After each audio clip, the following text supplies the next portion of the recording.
Ai, Tem gente, é gente da muito legal. Biomed, Sim, tem gente que é da biologia. É muito legal ver pessoas, tipo, de vários cursos, não só gente da informática biomédica, participando também. sim. E é mais legal ainda saber que a gente está contando com 3 faculdades de 3 estados diferentes. Eu acho que Sim, foi uma revolução fantástica que a gente fez esse ano em todos os quesitos. Eu sim. amei conhecer vocês e está sendo uma experiência incrível, sabe? Sim, ainda mais no meio que a gente tá, né? No meio do caos que a gente tá, então. Pá. Então tá, gente, que bom que vocês estão aqui. Ó, a Natália, nossa palestrante Oi, de manhã, Natália! arrasou de manhã. E agora a gente vai ter nossa palestra com a Lívia. Vou colocar ela aqui com a gente. Oi, Lívia. A Lívia, ela é formada em informática biomédica pela USP. Ela é mestra em ciências e ela é doutora agora. Qual é teu que tu se formou agora em doutorado, Lívia? Me ajuda aí. Tu tá mutada. Peraí. Peraí, que a gente. Ai, gente, desculpa. Eu não entendo esse negócio de tecnologia. Sou muito nova Não, nisso. agora deu certo, a gente está te ouvindo. Agora a gente Eu escuta. sou doutora em saúde pública pela Faculdade de Medicina de Ribeirão Preto. E a minha tese foi principalmente em saúde da mulher e saúde da mulher, análise de gênero e saúde materna. Certo. Então agora a gente vai te deixar com essa palestra e a gente agradece primeiramente mais uma vez por a tua disponibilidade de estar aqui com a gente. Fica à vontade e uma ótima palestra. Obrigada. Bom, então acho que eu queria começar primeiro agradecendo à comissão por me convidar a participar. Estava mutada, desculpa, agora desmutou. Eu queria começar agradecendo a comissão da semana por me convidar para dar essa palestra, agradecer também aos patrocinadores aqui do evento, né, que a gente sabe que sem patrocinador às vezes é difícil fazer, e vou fazer essa palestra sobre Data Science em saúde, o que fazer e por onde começar. Então, só um segundinho que eu estou arrumando aqui os meus slides, pronto. Então, eu vou começar com uma apresentação, né? Como já falaram, eu sou formada em informática biomédica, eu sou da turma 6 de informática biomédica da USP, então faz um tempinho já que eu estou nesse processo. Sou mestre em ciências e doutora em saúde pública. Eu também tenho uma especialização em gerenciamento de projetos e atualmente eu sou desenvolvedora e pesquisadora na QDOP. Ao mesmo tempo, um emprego basicamente full-time, eu sou feminista. E eu gostaria de começar falando que eu fiquei muito feliz em ser convidada a participar da Semana da IBM, porque é um evento que eu gosto muito, é um evento que eu tenho um carinho muito grande, porque dos meus 4 anos de graduação, 3 deles eu fiz parte da comissão, e ver essa integração também que está acontecendo agora me deixa muito feliz, porque naqueles longínquos 2011, eu e, naquela época, meu namorado, atualmente, senhor meu marido, a gente foi para Curitiba, a gente entrou na sala da primeira turma de informática biomédica lá, conversou com o chefe, o professor Daniel, e a gente conseguiu, foi o primeiro ano que a gente trouxe o pessoal da UFPR aqui para Ribeirão Preto, eles vieram presencialmente, foi um evento super legal. Depois de formada, eu tive a oportunidade de ministrar 2 minicursos, né, os 2 minicursos de Android, de desenvolvimento Android, tanto em 2012 como em 2014, e o ano passado eu também fiz uma palestra sobre epidemiologia aqui na 17ª semana. Quem me conhece sabe, o pessoal da minha geração sabe que eu sou uma pessoa que adora as camisetas da Semana da IBM, eu tenho uma coleção, sou conhecida por isso, inclusive, mas assim, é um evento que eu tenho muito gosto em participar. Então vamos falar de Data Science, né? Eu fiquei um pouco surpresa por ser convidada para dar essa palestra sobre ciência de dados, né? Que se vocês forem olhar o meu currículo de verdade, assim, vocês vão ver que é um cargo que eu oficialmente nunca atuei nunca coloquei no meu currículo cientista de dados, né? Mas depois de refletir um pouco sobre esse convite, eu percebi que do meu jeito eu tenho feito ciência de dados. E é só um pouco sobre isso, né? Sobre a minha experiência, a minha percepção do que é ciência de dados, do como fazer ciências de dados, é que eu vou falar aqui hoje. Talvez algumas pessoas até discordem de mim, do que eu vou falar, não tem problema, mas assim como a informática biomédica, ele é um campo que ainda está engatinhando. A gente já tem vamos chegar ali nos 20 anos de informática biomédica em breve, mas ele ainda é novo, então a gente ainda está aprendendo bastante sobre data science. E, ao mesmo tempo, é um campo que sempre teve por aí. Por quê? Por que eu digo isso? Pensando, então, em desmembrar o termo, né?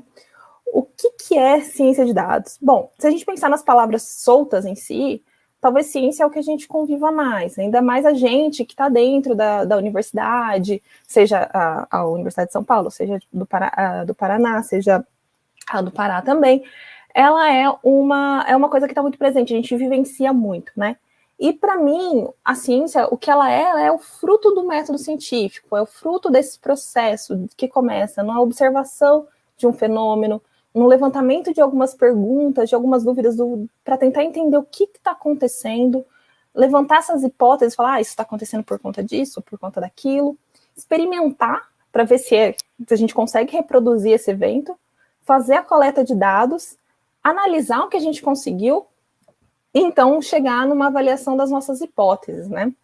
E lembrando sempre que quando a gente chega na conclusão de uma pesquisa, de uma pergunta, a gente não está finalizando a ciência em si, a gente está finalizando esse pequeno projeto, esse pequeno processo, e a gente levanta mais perguntas, né? A gente responde uma, mas quando a gente chega nessa resposta, a gente cria novas perguntas. E o que eu acredito ser um círculo virtuoso, e para recomeçar esse processo de observação, de questionamento. Só que também eu gosto muito de usar o método científico, de falar sobre o método científico por essa figurinha, que não é a definição perfeita, né, mas ela é uma simplificação do processo, que a ciência, né, o resultado é o que faz a ciência, e sempre as respostas vêm dos dados, a gente sempre vai ter dados. E para quem faz pesquisa, né, é muito engraçado olhar para essa figurinha e pensar, eu lembro quando isso aconteceu comigo, eu estava todo feliz ali com aquela hipótese, e de repente me vêm os meus dados e falo, não. E aí a gente tem que falar, ok, então vamos tentar entender o porquê que está acontecendo, né? E para mim, até às vezes falar em ciência de dados, ele é redundante, porque apesar de saber que o termo ciência de dados evoluiu para uma outra coisa totalmente diferente, ciência é dado. Se a gente não tem dado, a gente não faz ciência. E algumas pessoas podem falar, mas tem pesquisa que não usa dados. Não, toda pesquisa a gente vai usar dados. A gente pode falar desde uma análise literária de um livro super antigo, como, por exemplo, o Satyricon, ela é a base, né? Ela é a fonte de dados. Até, por exemplo, os dados que foram usados, foram coletados para criar a primeira foto de um buraco negro. E uma coisa que eu acho super interessante da gente lembrar, né, é que quando a gente fala da Lovelace, que ela é muito lembrada como a primeira pessoa a escrever um programa. Só que ela também teve uma percepção, o que eu falo, um pulo do gato, muito, muito importante na questão de abstrair o raciocínio. Abstrair para que serviria a máquina. Em uma das suas cartas para o Babbage, né, que era o orientador dela, por assim dizer, né, com quem ela conversava sobre a máquina de calcular, que era basicamente quem criou a máquina, só que ele só pensava que ela podia fazer conta de mais e menos, ou de integrais, outras coisas, ela fala para ele que se eles conseguissem, de alguma forma, traduzir as músicas, as poesias, as pinturas que eles tinham naquela época, para sinais que aquela máquina de calcular entendia, todas as coisas poderiam ser feitas. Assim, todas poderiam ser feitas, criadas, modificadas, melhoradas por aquela máquina. Então, assim, a Ada Lovelace não só pensou em um primeiro programa, ela também teve essa abstração de falar, a gente pode ir além, a gente pode colocar coisas nessa máquina que até então só existem no mundo físico. E hoje a nossa realidade é essa, né? Muita música, todo o texto, basicamente, acho que ninguém escreve mais em máquina de escrever, né? É feito dentro do computador, é feito dentro dessa máquina de calcular que a gente está acostumado. Mas voltando para os dados, né? Então, o dado, ele é a base do conhecimento. Só que a gente não pode parar aí. Ele é o começo. E a partir do momento que a gente enriquece esses dados, a gente começa a juntar pontas e criar informação. E Isso ainda a gente consegue fazer muito dentro de um computador e tal, mas quando a gente evolui para o próximo passo, quando a gente evolui para o nível do conhecimento, ele não é feito no computador. A gente precisa trabalhar essas informações agregando outras coisas que não vão estar ali secas para que ela tenha um significado.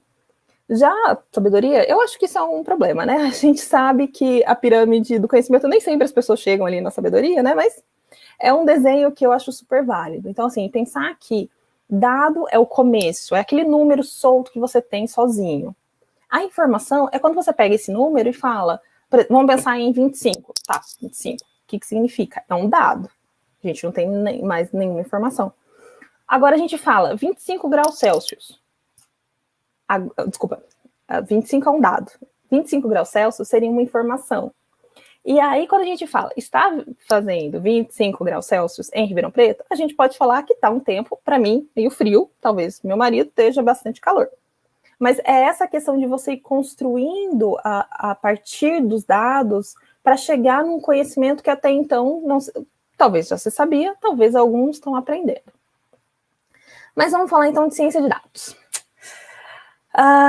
Vamos falar desse ser mitológico, lindo, maravilhoso, divino, que é a ciência dos dados, né? Não, a gente ainda não vai começar a falar deles, né? Eu queria antes falar o que para mim não é ciência de dados, né? E eu acho que a primeira coisa é falar que ciência de dados não é esse mito, não é essa coisa gloriosa que veio a todos nos salvar.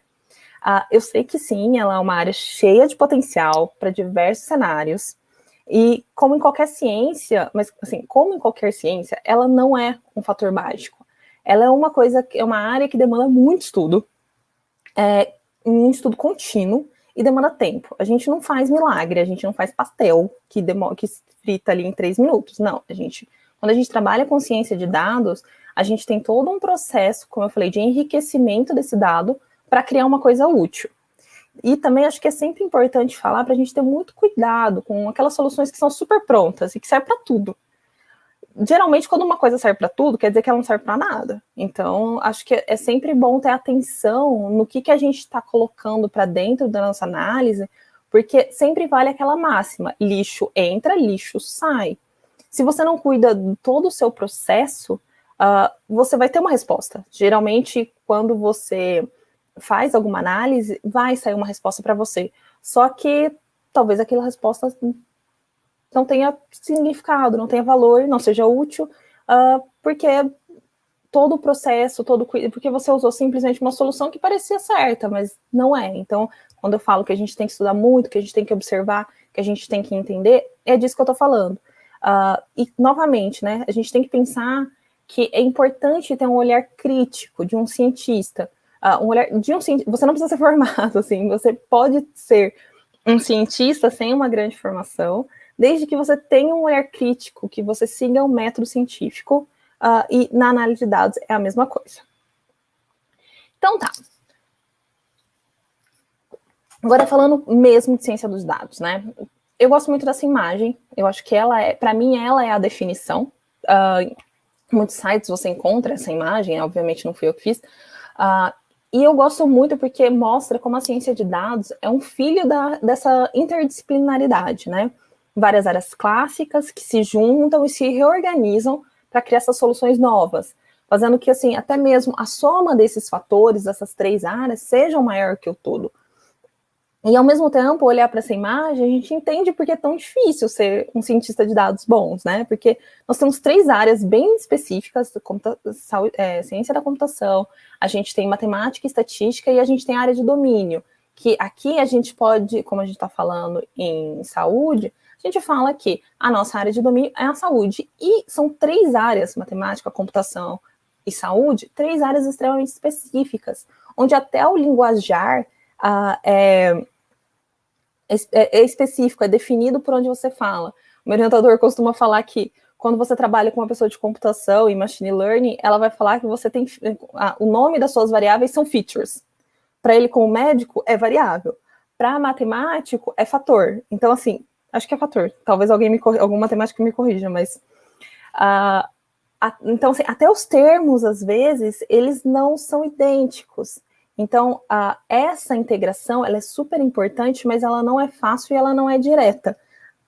Por isso que é sempre também interessante trabalhar em times multidisciplinares, é muito legal de você poder trocar com outras pessoas de outras áreas, de outras experiências, e que faz com que o trabalho cresça. Então, acho que ser especialista nessas 3 áreas é super difícil já ser especialista em uma, nas 3 juntas, eu acho que é um grande desafio. Mas a gente tem uma noção do que a gente está falando, de cada um dos pontos, eu acho que é isso que vai criar um bom cientista de dados, sabe? Uma pessoa que é especialista em computação, mas consegue entender quais são as análises matemáticas e por que a gente está fazendo, e ao mesmo tempo, por que a gente está aplicando naquela área. Eu vou usar um estudo de caso mais para frente, e vocês vão entender o que eu estou querendo dizer, tá? Agora, pensando em por que estudar Data Science, né? Bom, a gente pode ver que existe um grande interesse em vários campos, né? Pensando na área do domínio, né, na terceira bolinha ali de baixo, vários lugares têm interesse. Pensando na saúde, também, mercado de trabalho, academia, né, as instituições acadêmicas em si, onde se fazem pesquisa, o terceiro setor também, como ONGs e fundações que financiam pesquisa. Nesse aspecto, eu posso até citar o caso de 2018, que eu, por meio do professor Domingos Alves, a gente escreveu um projeto e a gente conseguiu 4 bolsas de iniciação científica PIBIT, e que foram aprovadas para essa área de ciência de dados, né? O título era esse que vocês estão vendo, né? Desenvolvimento e formação de analista de dados, propondo análises secundárias em bancos de saúde reprodutiva. Então, assim, é uma área que eu trabalho muito, né? Saúde da mulher e saúde reprodutiva. E aí a gente tinha alguns bancos que já tinham sido criados há um tempo, e a gente queria propor análise, né? A gente olhava para aqueles bancos, para aqueles dados lá soltos, tadinhos, gelados, e falava assim, não, vamos dar um carinho para esses dados, vamos tentar vamos ver se nesses bancos a gente pode fazer novas perguntas. Então, e saíram dessas 4 iniciações e acho que mais um TCC, se eu não me engano. E isso foi financiado, né? Essas iniciações científicas foram financiadas, o que que é bom saber que é um campo que tem área, em especial onde eu tô, assim, onde eu gosto de atuar bastante, que é a área de pesquisa, né? Outro ponto super importante para ciência de dados, que eu acho, é a sustentabilidade. A gente sabe que a gente vive num mundo que está sendo modificado pelas mudanças climáticas e tal, e que todo gasto excessivo ou desnecessário de energia vai ter um impacto nas próximas gerações. Quando a gente simplesmente ignora dados que a gente já tem para criar eles de novo, a gente está gerando um gasto que não precisaria. Então, quando a gente pensa em usar bancos prontos para fazer novas análises, para responder algumas perguntas, é super importante para não ter essa redundância de criação de dados. E pensando na questão de financiamento também, a gente, pensando na área da saúde, como isso é interessante, como isso tem despertado interesses, né? Eu trago aqui, em 2018, a Fundação Bill e Melinda Gates, por meio de uma outra instituição, abriu essa chamada de ciência de dados, né, o Grand Challenge. Ele é super comum, esse Grand Challenge, mas uma especificidade super interessante, que quando esse específico veio para o Brasil, é que você tinha que usar dados prontos. Você não poderia desenvolver novas pesquisas, ir para campo, coletar e gerar esses dados. Eles queriam que a gente usasse as bases do SUS para responder essas perguntas, para fazer impacto na área da saúde materna, na saúde da mulher e na saúde da criança. E aí, eu trouxe alguns projetos que foram aprovados para a gente dar uma olhada, o que foi feito. E uma coisa que eu acho super interessante também de falar é que algumas não são super elaboradas, sei lá, pensando em redes convolucionais de três filas, não sei o quê. Não, assim, não é nada super louco. São coisas normais, são coisas assim que a gente consegue aprender, por exemplo, em epidemiologia, epidemiologia clínica, esse tipo de coisa. Então, pensando aqui na ciência de dados para a elaboração de uma ferramenta de monitoramento do ganho de peso gestacional no SUS a partir da série histórica do CISVAN. Então tá, esse banco, a gente tem todas as consultas que as pessoas, no caso, indivíduos fazem, mas nesse caso eles fizeram um recorte para mulheres grávidas, e foram vendo como era o processo de ganho de peso dessa mulher, né? Porque a gente sabe que se a mulher não ganha peso adequado, isso pode ter impacto no feto, impacto no parto, até prematuridade pode impactar. Só que as curvas que a gente usa hoje são baseadas numa pesquisa do Chile. Então a gente sempre fica pensando, essa é a normalidade brasileira? Porque se a gente usa de uma outra população, a gente também vai falar disso ali na frente, esse dado é generalizável para a gente, para a nossa realidade? E esse estudo fez isso, o que é muito interessante, que foi realmente pegar o ganho de peso das mulheres, fazer uma análise, e assim, o banco deles era gigante, o que é muito legal de trabalhar. Então, do ponto de vista de computação, você tem que pensar em otimização do processo, você não pode fazer código que vai ser ruim, porque se esse código ele engasga num lugar, você fica ali para sempre, porque a gente está trabalhando com milhões de mulheres, com milhões de pessoas. E aí é um estudo super legal. Um ponto super interessante também é que só a análise, a construção, a junção desse banco, não estou falando nem tipo, ok, vamos colocar a rede neural aí para ver se ele fala qual que é o peso correto, não era nem isso. Só essa limpeza, essa junção do banco em si, já rendeu uma publicação para eles na Scientific Reports, que é de uma revista, vocês talvez já tenham ouvido falar, chamada Nature. Então, assim, do ponto de vista de publicação, isso é um super feito, super interessante. E, recentemente, eles fizeram uma live, um tempo atrás teve um data camp, um data bootcamp. Eles estavam, a pesquisadora responsável por essa análise, ela estava contando todos os desafios que ela teve para chegar no ponto que ela queria, para o dado falar assim, ok, é esse dado que eu preciso. Porque uma coisa super legal, quando você trabalha com data science, por exemplo, para marketing, onde você tem os dados do Google, você tem um banco super limpinho, super organizado, super interessante. Só, assim, e tá pronto, porque quem coletou toda essa informação foram os algoritmos do Google, o algoritmo das outras empresas que coletam seus dados e vendem para as outras empresas para te venderem produto. E só que quando você trabalha com saúde, não é um banco tão limpinho. Então, assim, você vai ver coisas que quando você olha são erros absurdos. E aí a primeira etapa, né, é essa limpeza, esse entendimento. Então, só esse processo de cuidado do banco já rendeu essa publicação. Um outro exemplo, né? Utilizando Big Data e georreferenciamento para identificar relações causais entre doenças infecciosas e saúde no Brasil. Aqui o que eu acho interessante nesse projeto é que a gente não ficou num banco só. Quando a gente fala de georreferenciamento, não adianta a gente só trabalhar com, por exemplo, o prontuário médico, né? Ele trouxe um outro banco, ele trouxe outros dados relacionados à geografia, relacionados à localização dessas pessoas, para ver se onde estava pior a situação, onde está melhor.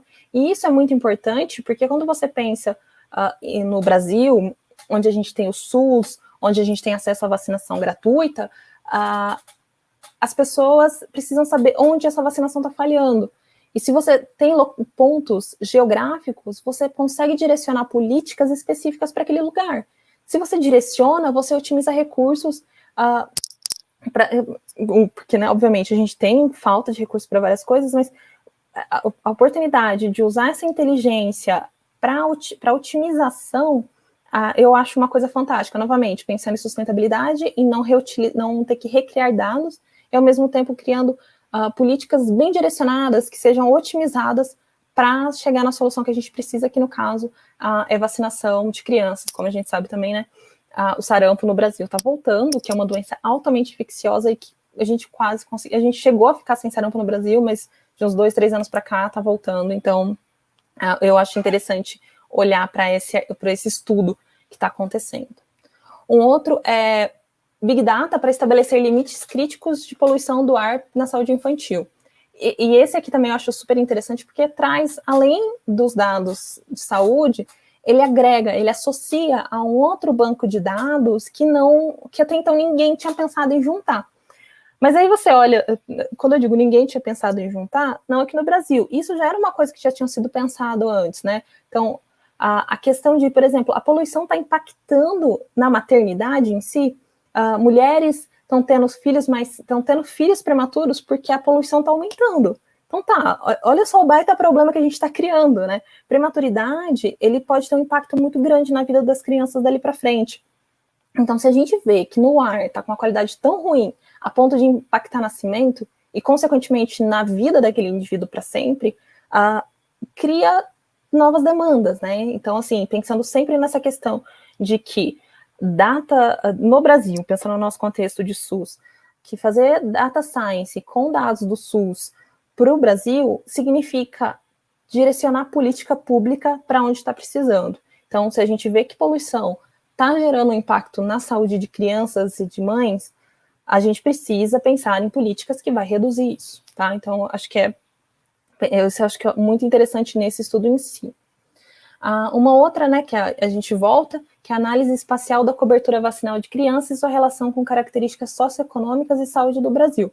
Mais uma vez, integrações de bancos de dados que não estavam juntos. A gente tem análise espacial, a gente está falando de georreferenciamento de novo, vacinação, que são dados puramente de saúde e características socioeconômicas. É a junção de mundos, é a junção de dados enriquecidos para virar uma informação, e a partir da análise crítica dessa informação, a gente cria um conhecimento. E a partir desse conhecimento, então, a gente pode chegar na ideia de um desenvolvimento de política pública. E assim, pensando por que fazer ciência de dados, né? Bom, esse ano, de novo, o Grand Challenge abriu no Brasil, né? Ele já fechou, né? Ele terminou em 28 de setembro, e ele estava oferecendo R$550 mil para fazer pesquisa em ciência de dados nessa área específica, que é saúde materna, infantil, saúde da mulher e da criança no Brasil. Então, assim, está crescendo muito. Eu acho que, assim, não preciso fazer nenhuma propaganda para as pessoas aqui fazerem ciência de dados. Eu acho que, no geral, o pessoal da computação super curte isso. Mas pensando que existe interesse, existe demanda. E aqui, nesse tipo de projeto, é super legal, porque você pode trabalhar com Big Data de verdade, né? A gente não está falando de Big Data só como buzzword. A gente pode trabalhar com integração de dados, a gente pode trabalhar com Machine Learning também de verdade, sabe? E além do que é buzzword e o que é feito na real, assim, tipo, criando coisas com funcionalidade. Ok, então vamos falar de como criar um projeto de data science.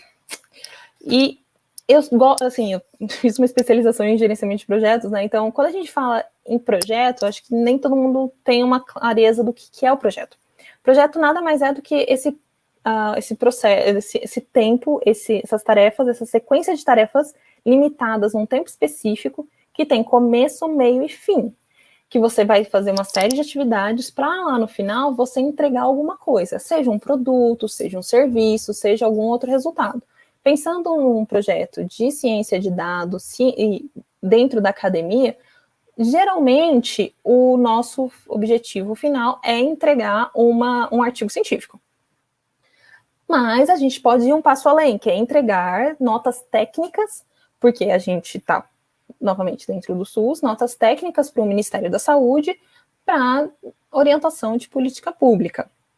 E eu acho que, assim, na minha opinião, começar um projeto de data science, a pessoa precisa, pelo menos, de dominar bem um dos 3 eixos que eu falei lá no começo, de computação, estatística ou saúde.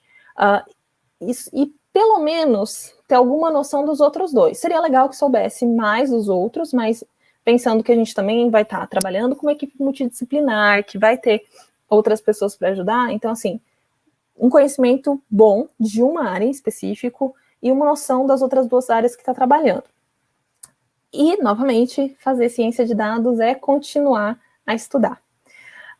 De qualquer forma, eu passei pela informática biomédica, eu sei o que a gente passa, então, assim, eu posso falar. E eu acho que quem faz informática biomédica, eu acho que esse passo está encaminhado, sabe? A nossa grade curricular, ela é forte em computação, ela tem bastante matéria relacionada a cálculo, a física, a estatística, desde estatística pura, estatística aplicada, né? Então, a gente vai fazer epidemiologia clínica, a gente vai ter matérias desde anatomia, pelo menos na USP, tá, gente? Desculpa das outras universidades, eu não tenho muito lugar de fala. Mas na USP a gente fazia anatomia, histologia, fisiologia, uma série de outras matérias dentro da área de saúde, e que depois vão ajudar a gente entender, vão ajudar a gente ter conhecimento suficiente na área do domínio para a gente poder fazer um projeto de data science, tá? Então, acho que, novamente, informática biomédica já está mais do que meio caminho andado. Ok, então como a gente começa um projeto de data science? A gente começa na pergunta. E aí, assim, que eu acho que a coisa fica interessante. Quando a gente olha para os dados que a gente tem por aí, como os casos que eu já mostrei para a gente, o que limita, no geral, um bom projeto de data science é a nossa criatividade. Lógico, não vai dar para responder tudo, né? Tem dado que a gente não vai ter acesso. Isso é sempre importante, né? Sempre depende dos dados que a gente tem acesso. Mas como esses exemplos que eu já apresentei no edital do Grand Challenge, existem algumas perguntas que são difíceis e que até pouco tempo atrás a gente não poderia responder. Tipo, banco de dados de qualidade do ar integrados a um grande banco de saúde materna. E para seguir os próximos passos, eu falei que, né, eu ia mostrar para vocês um estudo de caso. Eu vou mostrar um projeto que eu terminei recentemente, né? Ele é um dos 3 artigos da minha tese de doutorado, e ele, semana passada, ele foi aceito para publicação numa revista de saúde pública, que é super importante. Então, assim, foi um projeto de data science, não é com Big Data, não é um super machine learning, mas eu trabalho nas 3 áreas. Eu trabalho com computação, eu trabalho com a estatística, e eu vou trabalhar na área de domínio, que é, no caso, se existe viés de gênero na produção científica da USP.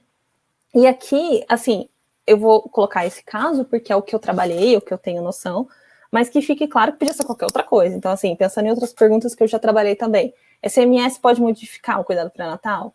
Existem ferramentas para avaliar se as ferramentas que a gente usa para avaliar parto hoje, elas são eficientes? As mudanças climáticas podem mudar o padrão de chuva? A pandemia de Covid alterou o padrão de cuidados de diabéticos, por exemplo? Então, são dados, são perguntas que precisam desses dados e são dados que estão por aí. E, como eu disse, vai da criatividade do freguês. Porém, a gente tem que tomar cuidado que essa criatividade ela é limitada pela realidade. Se você, no caso, não tem os dados, não tem o que fazer. Mas eu sempre acho que dá para ir bem longe para ter perguntas. Então, falando de banco de dados. Por que é interessante? Quando a gente trabalha com data science, né, o nosso dado pode ser qualquer coisa. Como eu falei, dados são a base da ciência, eles podem ser diferentes. Eles podem vir de uma fonte, ele pode ter natureza diferente. Você pode estar trabalhando com mapas e prontuários médicos. Você pode trabalhar com, novamente, o caso de poluição, qualidade do ar e prontuários médicos. Você pode trabalhar com uma série de coisas, agrupando elas. Então, pensando que se eles são diferentes, quando você juntar, você vai ter que fazer essa etapa de enriquecimento desses dados, né? Dar um significado para eles juntos, não só soltos, né? Então, por que você está ligando um dado no outro? Tem que fazer sentido. Então, quando você junta um mapa com um prontuário médico, talvez no prontuário que você vai ter endereço, CEP, como é que você coloca esse dado dentro do seu mapa? E como esse mapa depois vai entrar na sua conta de risco, por exemplo, se a pessoa mora no centro, ela tem mais ou menos risco de sofrer um assalto, por exemplo. Tem todas essas questões que você tem que saber como traduzir para colocar esses dados para dentro do modelo. E aí entra a etapa que, assim, uma das mais importantes de ciência de dados, e também acho que de qualquer outra pesquisa, tá, gente? Que é essa parte que você faz o pré-processamento dos dados. Geralmente, rodar os experimentos, eles demoram para processar, mas são poucas coisas que você vai ter que fazer dali para frente. Agora, preparar esses dados a ponto de que ele fique numa qualidade adequada para rodar a sua análise e assim você responder a sua pergunta inicial, vai um tempo. Então, assim, vamos falar, por exemplo, de limpeza. Quando a gente vai limpar um banco, como eu falei, a gente tem bancos que são lindos, já vêm prontos. Tem outros bancos, como de saúde, que não estão tão prontos. E aí tem conceitos, por exemplo, erros e outliers. Outliers são coisas comuns, são coisas que a gente aceita, que são valores estranhos, por assim dizer. Então vamos pensar, vou falar de trabalho de parto. Se você tem uma mulher que demorou 72 horas para parir, isso é um erro de anotação ou é um outlier? Bom, até onde a gente sabe, isso é um outlier. Mulheres podem demorar 72 horas. Agora, se você fala em dilatação cervical e você fala de 30 centímetros, no caso, que é o tamanho que a vagina precisa ter para o bebê sair, né? Então, se você fala que é 30 centímetros, não, né? Aí isso é um erro. Então, pensando que nessa etapa de limpeza, erros têm que sair. São registros que você vai perder. Só que outliers são coisas que você deixa. Então, alguns pontos que precisam ser diferenciados. Outra coisa importante é balancear o seu banco. Se você vai fazer um classificador de risco, se você vai colocar uma coisa para decidir se é uma doença ou não, você tem que ter bons exemplos do que é doente e o que não é doente. Se você tem um banco desbalanceado, se você tem muita gente saudável e pouca gente doente, talvez seu modelo não vai ficar legal. E a gente nunca pode esquecer que por mais que, assim, existam doenças que são super frequentes, são super prevalentes na nossa sociedade, doença ainda é um evento raro, tá, gente? Pensando, assim, Covid, que muita gente está morrendo, mas se você pensar na pior estatística, é 1%. Se a gente pegar a população toda que pega Covid, é 1%, e você vai trabalhar isso num modelo, desse jeito não dá para entrar. Você vai ter 99% num peso, 1% no outro, não rola. E a representação, né, que é importante. Não posso fazer um modelo para homens que vai se aplicar em mulheres. Não posso fazer um modelo para bananas e falar que vai funcionar em laranjas.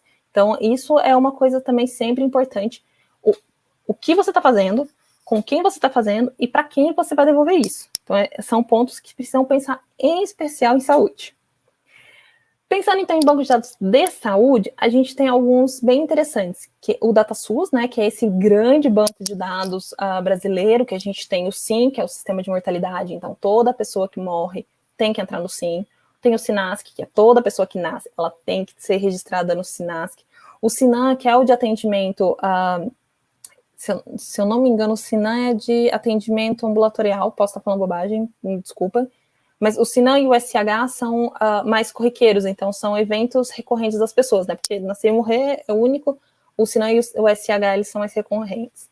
O IBGE, que a gente tem informação de mapa, a gente tem informação do censo, apesar do nosso censo já estar velho e não vai ter esse ano, ele tem várias informações que também podem ser usadas para integrar nesse processo que a gente está fazendo agora.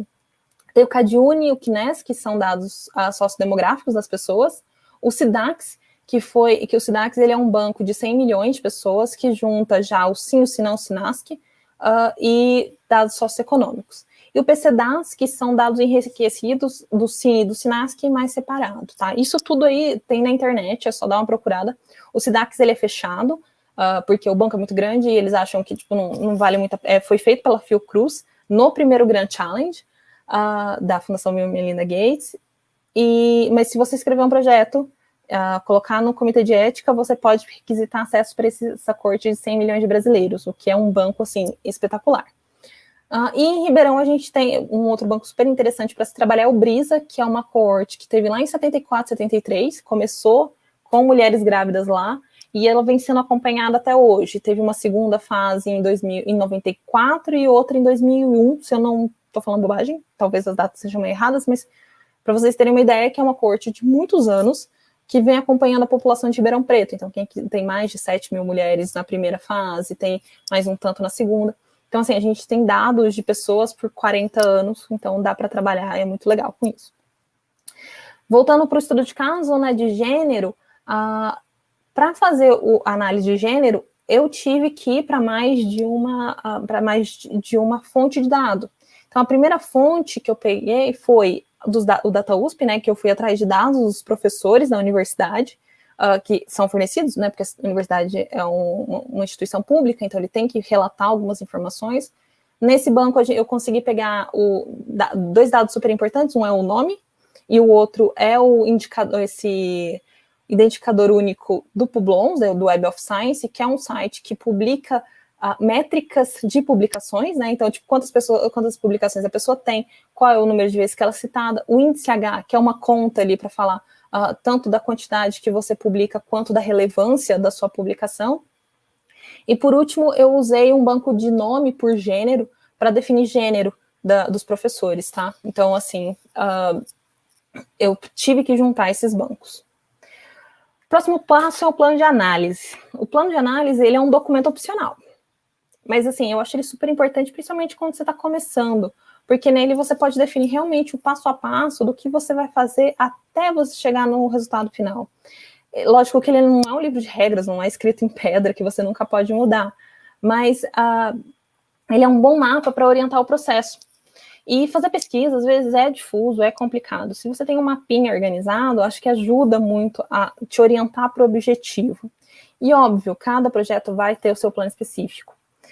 O plano, ele vai depender do tipo da pergunta, do seu tipo de dado e também do quais são as medidas finais que você quer. Nele, acho que é interessante sempre citar quais vão ser as técnicas que vão ser usadas, tanto de aprendizado de máquina quanto de estatística, e de preferência escrever uma justificativa para cada um daqueles pontos. E pensando no seu objetivo final, também é importante ter quais são os tipos de resultado esperado. Como, por exemplo, quais são suas métricas de interesse? É um risco relativo? É um odds ratio? É uma proporção populacional? É uma cobertura de alguma intervenção? Sensibilidade, especificidade? Vai depender, tanto isso, óbvio, vai depender das suas técnicas, quanto dos seus dados. E também do seu objetivo. E, por fim, isso tudo é sempre fruto da pergunta. Não adianta você me perguntar qual que é a proporção de pessoas com diabetes e eu te responder, o meu modelo representa 40% da população. Desconexo, né? Então, assim, sempre o objetivo final orientado na pergunta para ver os dados que a gente está utilizando.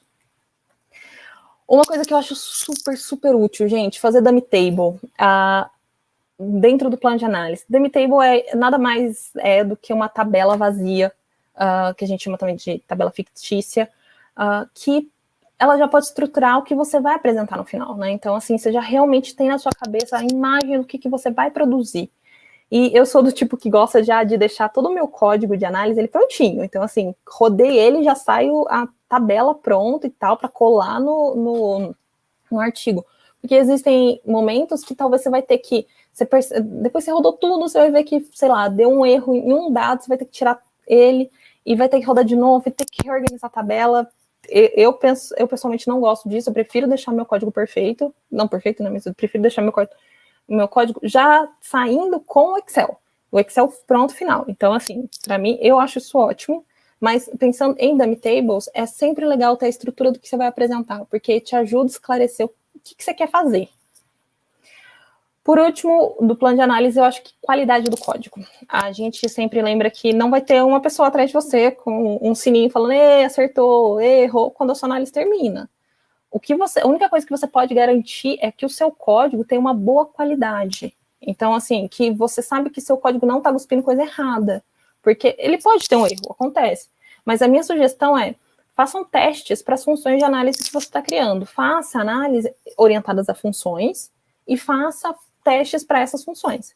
Do momento que você garantiu que a sua função está funcionando perfeitamente, dá uma tranquilidade, uma paz de espírito para rodar suas análises. Então, um ponto super importante, qualidade do código de análise. Muito código, você vai no GitHub, já vi essa estatística, tem muita pesquisa que não é reprodutível pelo código que está publicado no GitHub. Então, isso é uma coisa super importante para se pensar.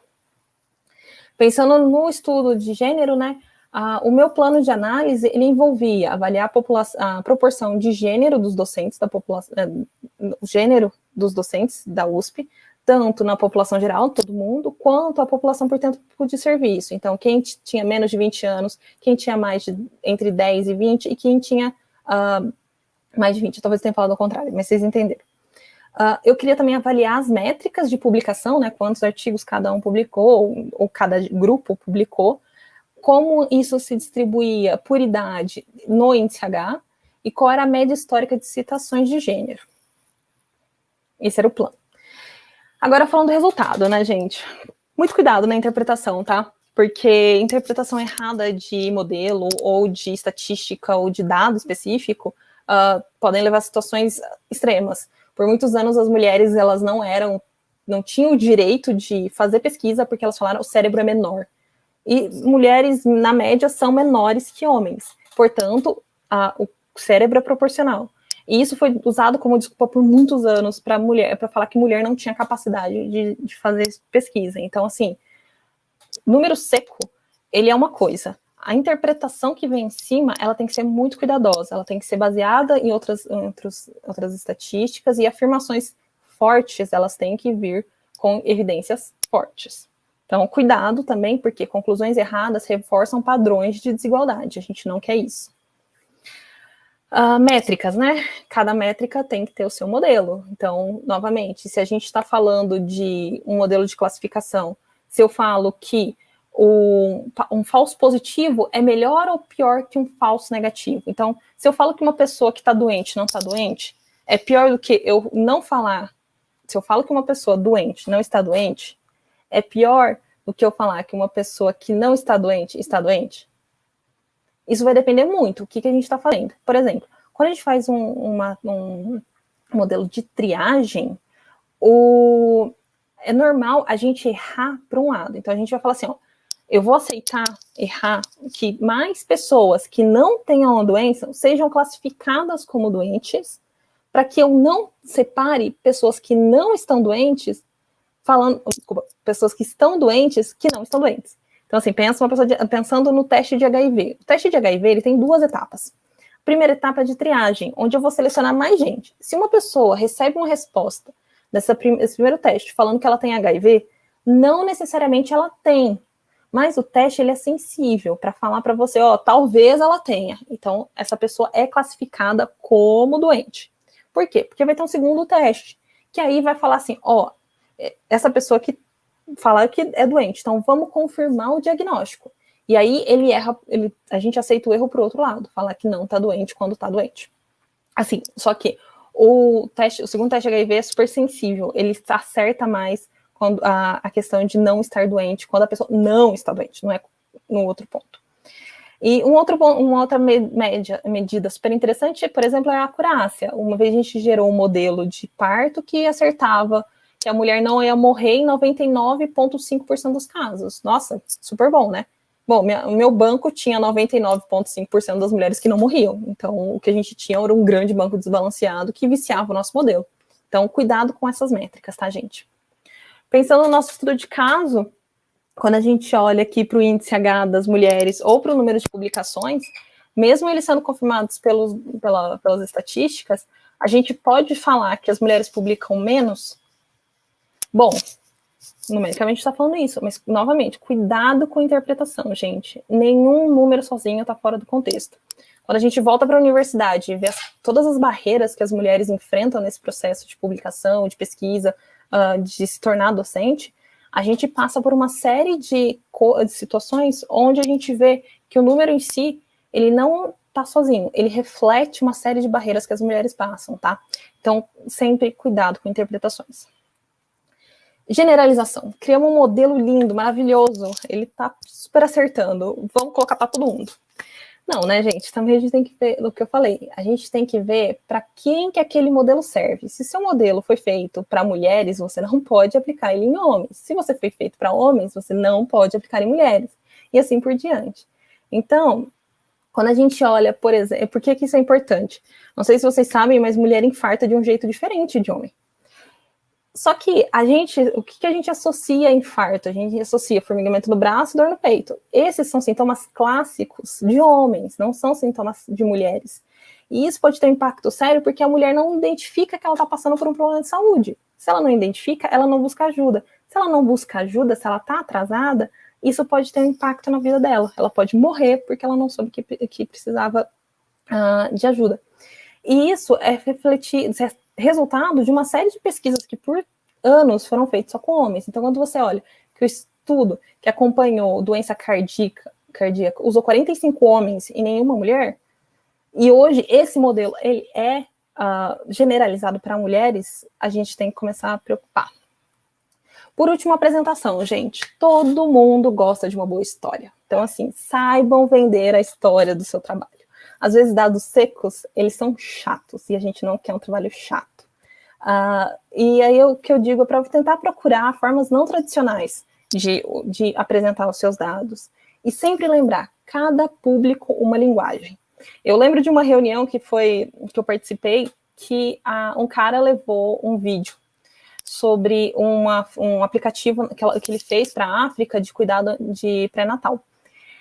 E no meio lá, tipo, eram mulheres, tipo, era um lugar super sem infraestrutura, super complicado, e aí entregam o tablet para a mulher, e no meio da propaganda, que era uma propaganda, a pessoa fala, ai, não, porque com esse aplicativo, cuidar de tudo isso é divertido. Assim, eu vi os médicos em volta rindo, falando, não é divertido, seu aplicativo não tá fazendo isso ficar divertido. Então, assim, cuidado, talvez esse tipo de coisa tem valor em alguns lugares, mas não tem valor em outros. Então, cada público, uma linguagem. Uma outra coisa, eu gosto desse slide porque para algumas pessoas não significa nada, mas esse slide, ele mostra uma história de 10 mil mulheres, a história de parto de 10 mil mulheres. E essa imagem encerrou 50 anos de uma ferramenta que era usada até recentemente, o partograma, para definir se ia fazer uma cesárea ou não numa mulher. E uma imagem mostrou que a ferramenta era falha. Então, assim, não vou explicar ela inteira porque o tempo já está acabando, mas basicamente isso. Com uma imagem a gente conseguiu deixar muito GO, muito obstetra órfão do partograma. E uma outra coisa interessante e importante é o que você, novamente, uma linguagem, um público. Artigo versus slides. Eu gosto muito de tabela, né? Mas eu acho que tabela tem seu lugar. Tem que ser no papel, frio, seco, onde você vai ter tempo de folhear, de ir, voltar, de ir no detalhe. Quando você está apresentando num slide, assim, eu prefiro outro tipo de apresentação. Então, assim, aqui eu estou mostrando a presença das mulheres nos 100 professores mais bem ranqueados pelo índice H. Então, assim, a gente tem que estar caçado onde é que está essa informação, né? Então, assim, a presença da mulher é grande ou pequena? A gente não sabe. A gente procura na tabela. Agora, se eu mostro essa imagem para vocês, eu acho que fica muito mais fácil de vocês entenderem qual é o tamanho da presença da mulher nos top 100 professores com maior índice H da Universidade de São Paulo. Então, assim, pensar bem quando você vai apresentar, dado é uma coisa difícil. Às vezes, data science, ela implica fazer algumas análises muito complexas. Então, quando você vai apresentar isso para algum público que talvez não seja tanto da estatística, da matemática, da computação, a gente tem que saber o que a gente está falando. Eu trabalho muito com médico, então, às vezes, você tem que saber adaptar a sua linguagem, senão você vai perder o seu público. Espero não ter perdido vocês no meio do caminho, inclusive. E falando de valores tipo, de um projeto de data science, né? Eu não sei se vocês conhecem esse princípio do KISS, Keep It Simple, e o último S é para Stupid. Então, a ideia é que vocês não comecem com redes convolucionais quando você pode usar uma regressão logística, tá? Porque, às vezes, você vai ter o mesmo resultado e você gastou processamento à toa. Então, sempre observa bem o que você está falando, o que você quer fazer, o seu objetivo, para antes de você sair aplicando qualquer solução. Não faz sentido. A gente tem que parar para pensar antes de começar a fazer.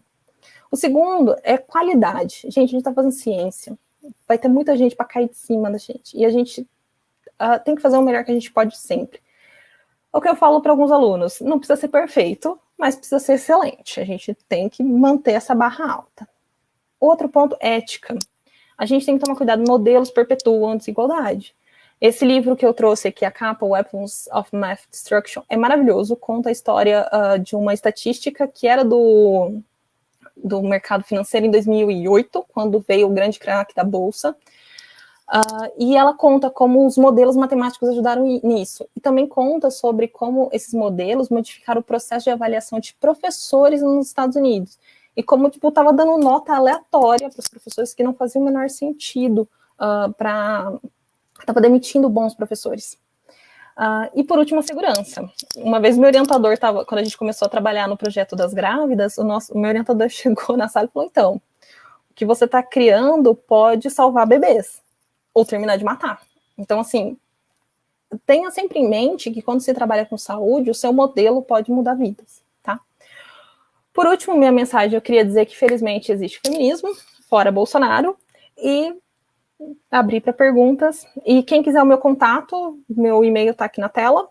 Eu não tenho nem Instagram, nem Facebook, mas quem quiser me ver reclamar no Twitter, pode me chamar lá, tá bom? Obrigada, Lívia. Agora, então, nós iremos para a parte das perguntas. Nós recebemos já algumas. Vou colocar aqui na tela. O Fernando perguntou a respeito das dummy tables e do código. Quais seriam as melhores plataformas para realizar uma análise completa? Novamente, eu acho que data science às vezes não é tão receita de bolo, né? Então, assim, dummy table, eu geralmente faço no Excel. Eu monto no Excel a estrutura que eu imagino, o que eu vou querer apresentar lá no final. E o código, aí é com você. Tipo, quando eu comecei a fazer as minhas análises, eu trabalhava com R, eu só programava em R e tentava imprimir as coisas de um jeito que ficasse pronto para mim. Mas, novamente, a ferramenta que te servir melhor. Eu tenho amigas que usam LaTeX. Eu tentei, não deu certo. Então, fica a cargo do freguês também. Então, acho que é por aí. Certo. Agora perguntaram qual a melhor bibliografia, no seu caso, para quem quiser começar aos poucos nessa área. Então, aí depende. Depende de qual conhecimento a pessoa já tem. Eu acho que quem está começando em saúde pública tem que ter noção básica de epidemiologia, de métricas de epidemiologia clássica, para depois começar a pensar em modelos mais complexos. E a área do domínio, por exemplo, eu trabalho com saúde materna, então eu estudei muito sobre parto, sobre pré-natal, sobre até contracepção, essas coisas, gênero, fui estudar as filósofas, a Butler, a Madame de Beauvoir, fui estudar essas coisas, porque era isso que fazia sentido para o meu trabalho. A epidemiologia clínica veio na minha pós-graduação, então essas junções, e a parte de computação veio da minha graduação, então assim, são pontos que foram se juntando. Ok. O Edilson perguntou como eu transformaria os dados do DataSUS para avaliar utilizando ferramentas de bioinformática. Tá, novamente, vai depender do que você quer responder. Por exemplo, se você tem um banco genético de Ribeirão e você quer ver, sei lá, é que assim, bioinformática é muito específico, né? Bancos genéticos são muito específicos. A gente tem bancos populacionais abertos e tal, mas você pode fechar com desfechos clínicos. Então, por exemplo, se você tem um trabalho de uma amiga que é muito interessante, que ela fez análise de anomalias congênitas e migração. O que ela fez? O que ela precisou? Ela juntou o SIN, o SINASC e o SINAM, que era SINASC indicava quando a criança nascia com alguma anomalia congênita, o SINAM indicava se alguém morreu com anomalia congênita. E o SINAM, você tem todas as consultas, todo o processo, para saber o histórico desse indivíduo. Então, o que ela fez foi avaliar a migração, né, porque nem anomalia congênita é um problema complexo, não é toda a cidade que tem. Então, para ver se, por exemplo, nasceu no interior de São Paulo e morreu na capital, porque a família inteira migrou para ver esse tipo de coisa. Então, a bioinformática, pensando na questão populacional, quais variantes populacionais você quer encontrar no seu banco. Então, se tem um gene específico que tem um fenótipo específico, aí você vai procurar esse fenótipo no banco populacional e tentar relacionar ele com a genética que você está usando. Mas, novamente, depende muito do que você quer responder. Ok. A Graciela perguntou se diferenciar um outlier de um dado errado pode... de um dado errado não pode causar certa dúvida e, em alguns casos, ser meio subjetivo? Sim, pode. Mas aí entra a questão do domínio, né? Novamente, quando você pensa em parto e você fala 72 horas de parto, existem várias coisas que modificam o processo. Então, às vezes, a mulher entrou no hospital, ela não estava em parto ativo, que a gente fala que realmente o neném tá para sair. Talvez ela vai entrar numa indução, ela vai começar a tomar remédio, aí você vai acompanhando todo esse prontuário por muitas horas. Isso acontece. Agora, novamente, quando você fala de 30 centímetros de dilatação, é outra coisa, não tem como, é anatomicamente impossível. Então, o erro é o que eu chamaria de anatomicamente impossível. Sei lá, vamos pensar... eu vou dar exemplo de parto de novo. Então, assim, pensar que uma mulher que morreu há 7 dias pariu, você não tem como. Se você tem uma data, ao mesmo tempo, se, por exemplo, você tem um banco incompleto de mulher, se ela saiu da alta viva, se ela teve alta depois do parto, viva ou morta. E por algum motivo, lá na frente, você tem informação que ela tá amamentando. Tipo, se a mulher tá amamentando, é óbvio que ela não morreu aqui na alta. Então, aí é um pouco de bom senso, um pouco de análise. Gente, lógico que essas coisas são exceções. E você vai cuidar delas individualmente. Quando a gente monta questionário, por exemplo, de coleta de dados, a gente busca colocar limitantes. Então, não vou colocar uma pessoa de 300 metros, mas eu vou colocar uma pessoa de, sei lá, vou colocar 2,20 ali de máximo, porque tem outlier. Mas 3 metros a gente sabe que ninguém tem, então 3 metros é erro. Certo. Temos outra pergunta falando assim: você não acha que os dados do DataSUS são muito escassos no sentido de falta de features? E se sim, como é possível melhorar a extração de informação desses dados? Sim, eles são limitados. A coleta, afinal de contas, é muita coisa para coletar, é muita gente coletando essas informações. E aí que eu penso na questão das integrações. Então, por exemplo, o sistema nacional, ele libera um tipo de dado.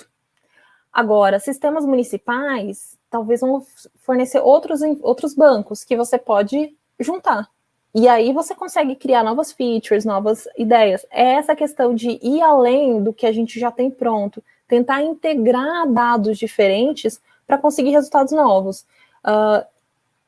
Mas mesmo assim, tem muita pergunta que esses parcos features dos nossos DataSUS, que ainda tem muita coisa que ele consegue responder. Então, por exemplo, a questão de peso gestacional. Há anos a gente quer saber qual que é a normalidade e geralmente se faz em pequenos grupinhos no Brasil, em pequenas pesquisas de cidade, super local. Agora a gente tem, com dados que a gente já coleta há, tipo, 30 anos, a gente consegue criar essa curva de normalidade. Então, assim, não é olhar para essas features e falar são poucas, é olhar, tipo, para essas features e pensar o que elas podem produzir para mim.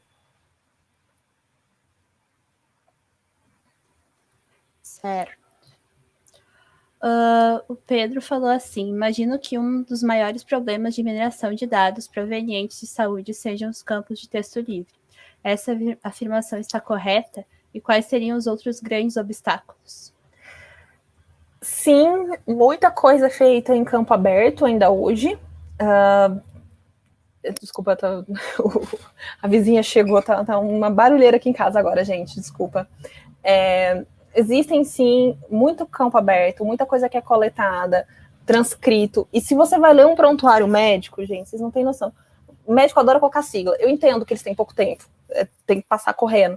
Mas, assim, vai muita sigla, é bem difícil. Mas existem técnicas que podem ajudar a gente. Processamento de linguagem natural está aí. A gente pode tentar pegar grandes prontuários e tentar fazer extração de informação a partir disso. Não vai ser novamente, não vai fazer milagre, mas a gente consegue extrair algumas coisas que podem ter um grande impacto. De qualquer forma, a gente também tem muito dado estruturado que pode responder perguntas que estão aí há muito tempo. Tá bom. O Fabrício te agradeceu a palestra, disse que está excelente, como várias outras pessoas. Te agradecemos mais uma vez pela excelente palestra. E ele gostaria de saber quais são as melhores linguagens de programação, softwares e sistemas para realizar a ciência de dados para a área da saúde. Então, novamente, eu acho que aí o que se encaixa é o que você consegue. Então, assim, quando eu comecei a trabalhar com os dados do projeto das grávidas, né, que foram 10 mil mulheres que a gente avaliou, eu tinha que fazer a qualidade dos dados, eu fiz em Java, porque era a técnica, era a linguagem que eu mais dominava. Depois eu migrei para o R, hoje em dia eu trabalho em Python. Então, assim, não tem novamente, não tem uma receita de bolo, tem algumas ferramentas que são mais práticas. R tem muita coisa de estatística super rápida, que funciona, que está pronto, você faz várias análises. Ao mesmo tempo, o Python tem muita coisa de machine learning, que vai te trazer... E tem coisa no R que você traz do Python, tem coisa do Python que você traz do R. É o que você se encaixar melhor. Só não vai fazer tabela no Word, tá? Porque tabela no Word não dá pra fazer nada com aquilo. Tá vendo lá no Word a publicação de artigo. Antes disso, é Excel, tá bom? A Gabriela falou assim: minha dissertação é usando bioinformática e câncer. Eu e minha orientadora embarcamos nessa área por falta de dinheiro.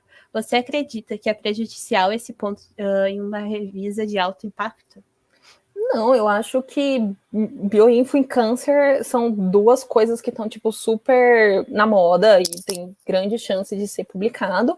O ponto realmente da falta de dinheiro é que, geralmente, se você vai para uma revista internacional e ela é, por exemplo, open access, custa uma nota para publicar, e aí isso é difícil. Mas existem revistas fechadas também que não cobram. Mas eu acho que é aquela coisa, se você faz uma pesquisa bem sistematizada, com uma qualidade de dados, qualidade de código bem feita, não tem por que não ir, e ainda mais uma temática como câncer e bioinfo, não tem por que não sair, tipo, numa revista super boa. Sim. O Daniel perguntou qual é a sua opinião quanto a deixar claro para quem tiver contato com um modelo sobre limites de validade deste modelo, o qual depende do domínio de dados para aprendizado. Então, escrever limitações, quando a gente escreve um artigo científico, por exemplo, uma das frases ou um dos parágrafos que você tem que escrever no seu artigo é a limitação daquele modelo. E ele tem que estar claro.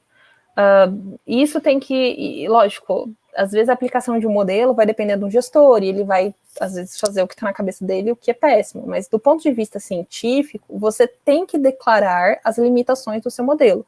Lógico que você escreve junto por que seu modelo teve aquela limitação, mas você declara isso sempre, tá? Então, não é uma questão de se, é uma questão de deve, você precisa fazer isso. Ok. Outra pessoa perguntou e falou, considerando sua excelente palestra, resultados são importantes, mas as hipóteses e as perguntas são essenciais. Como fazer uma boa pergunta de pesquisa e pontos essenciais para interpretar os dados? Bom, pergunta é uma questão, às vezes é quase pessoal. Geralmente você acaba sendo um pouco influenciado pelo meio que você tá. Então, eu, como programador, eu entrei na área de saúde materna, porque quando eu vim fazer mestrado, meu orientador falou, é isso que eu trabalho, quer? Eu falei, quero. E aí eu comecei, e aí eu fui me envolvendo com isso. As perguntas a gente foi criando conforme... Bom, o projeto que eu comecei a trabalhar já tinha as perguntas definidas, né? Meu projeto do doutorado, que eu tive um pouco mais de liberdade de pensar minhas perguntas, mas assim, vai fazendo pergunta. Às vezes, eu tenho um Excelzinho separado que eu coloco ideias de perguntas de pesquisa que eu quero fazer, e eu sempre volto para ver se já dá para fazer aquilo, se não dá, se eu conseguiria orientar algum aluno naquela ideia, se teria aluno que teria interesse. E pontos essenciais, outra coisa que eu falo para meus alunos, a pesquisa, quando você vai fazer uma pesquisa, a pesquisa é sua. Você pode fazer o que você quiser nela, desde que você tenha uma boa justificativa. Então, por exemplo, vou fazer um teste estatístico. Eu quero usar o TED-Student e não o Mann-Whitney. Tá, me explica por que você está fazendo essa diferença. Se você conseguir justificar para mim por que você está usando isso, você pode usar. Então, essa questão de fazer uma boa pergunta vai muito mais de você entender o porquê que você está fazendo aquilo do que uma questão de, tipo, classificações, perguntas boas, perguntas ruins, sabe? Tipo, eu segue essa forminha aqui. Lógico, boas perguntas, ela responde algumas coisas. Então, por exemplo, quando você faz uma pergunta de pesquisa que você define bem qual é a sua população, qual é, por exemplo, você está trabalhando com intervenção, qual é a intervenção de saúde, qual é o contexto, qual é o desfecho que você está procurando, isso te dá clareza na pesquisa. Não necessariamente não faz uma boa pergunta, mas te dá clareza para entender o processo. E acho que isso também é essencial. Novamente, pesquisa às vezes é difuso. Então, entender o que você está fazendo pode te dar até um pouco mais de paz de espírito. Porque assim, fazer pesquisa é estressante. A gente sabe, depressão na academia é super normal. Se você tem uma linha, uma orientação e você sabe onde vai chegar, eu, pelo menos, acho muito mais fácil. Então... Mas aí tem que conversar com o orientador, né? Certo. O pessoal tá pedindo teu e-mail. para eles entrarem provavelmente. Desculpa, é o meu primeiro e último nome, liviaciabate@gmail.com. Eu vou botar aqui. E o meu Twitter é Lívia Ciabate. Geralmente as pessoas me acham por Lívia Ciabate por aí. Não... Tirando que é difícil de acertar Ciabate, o resto tá sempre fácil de achar. Tá, eu acho que eu escrevi certo. Eu queria ver contigo se tu pode nos disponibilizar depois os slides. Claro. Isso, tá. Então a gente te agradece em nome da comissão de organização, eu te agradeço, muito obrigada pela palestra, foi muito esclarecedor e interessante, não só para mim, acredito para todo mundo que pôde assistir. Muito obrigada, Lívia. Obrigada. Agora a gente vai continuar então com o sorteio.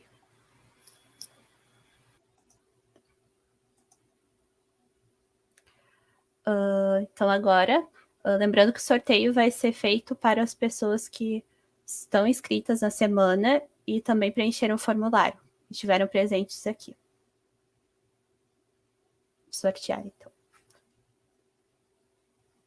Gabriel, a gente vai verificar e daí a gente vai entrar em contato contigo para dar mais informações sobre o prêmio e o curso, tá? Agora, às 4h30, nós teremos a próxima palestra e até mais.